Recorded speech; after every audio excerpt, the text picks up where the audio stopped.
Ole tonight European football lo oma Wimbledon tennis an lo khel boka tennis kum som ni chuang zet ka lo khel ve to boka chuwangin kan zai khat deuh hleka atuna hian ke Friday tlalom sanga hian Chhandamtu ropui zarah ti la yaron request a lo mom ka tikop maya tunlaya mitam takin thil sual lamte an ngai tu na sa chungkara Christian labu mi la thatak mai ten ron request hi chu alo mom khati em a he la hi leng khom la mi zo ina kan thret dan che leng khom la hi ni bera Chhandamtu ropui zarah ti khanita amaro chu sap labu secret songs and solo sami kha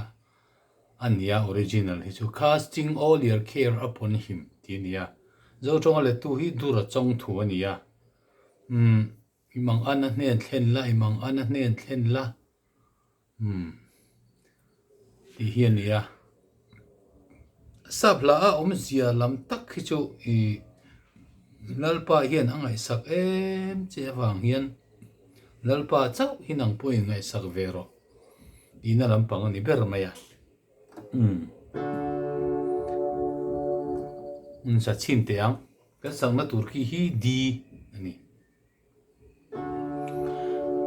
Chhandamtu ropui zarah chon anua ma o ithe na in boy na tin re ngata min na fuai chuak la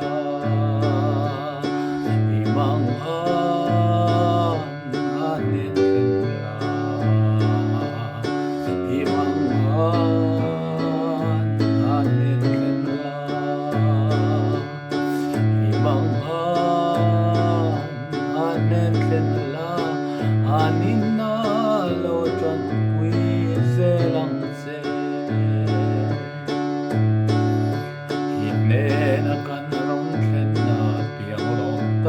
kini chak thi lung ngai thapa boy na tin re reom na zong zong po imang anen la imang anen la imang anen la anina lo tran pui zelang se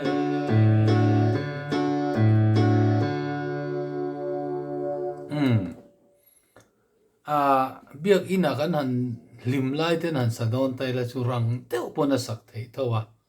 la vut vut tur khana sak thei thawa khohar ina te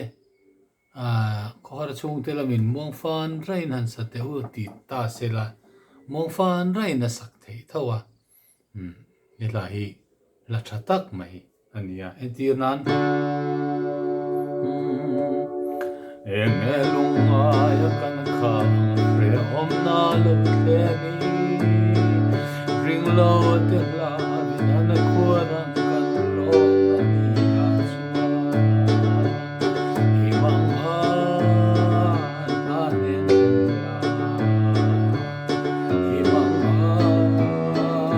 anen la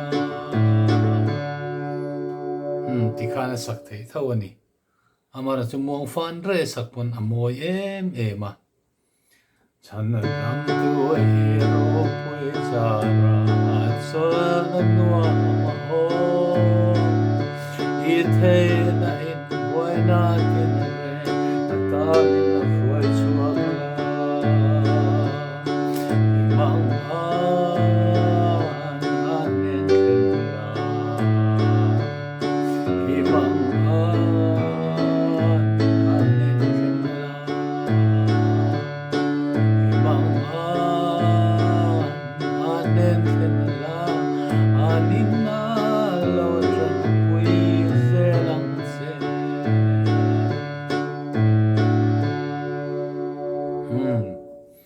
tiếng đều khan khohar ina thun lai chuan he lai chu kan chatlang pui ta deuh zawk ma ani ti khani du tok phot mayang aron request tu kha ke Friday lalom sanga ani